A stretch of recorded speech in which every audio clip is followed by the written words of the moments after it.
Have you ever wondered why popcorn goes pop? You pour hard little kernels into a hot pot, and moments later, they tumble out as fluffy white clouds. Something amazing is happening inside. Every popcorn kernel is really a tiny seed. Wrapped around the outside is a hard shell, tougher than the shell on almost any other kind of corn. It is built to hold things in. Hiding inside that shell are two special things: a soft, powdery starch and one small drop of water. Yes, there is a little water tucked inside every single kernel. When the pot gets hot, that drop of water warms up and turns into steam. Steam needs much more room than water does, so it begins pushing outward in every direction at once.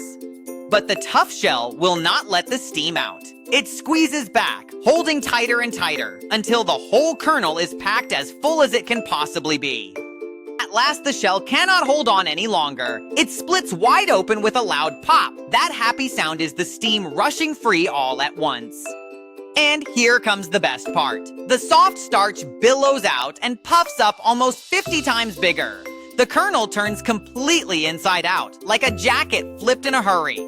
The instant it meets the cool air, that puffy starch hardens into the crunchy white cloud you love to eat. Kernels that leaked their water long ago just sit quietly at the bottom. So popcorn is not magic at all. It is water, steam, and a shell that finally lets go. Every kernel is a tiny pressure cooker with a big finish. Please subscribe and share your thoughts on other topics you'd like to learn about.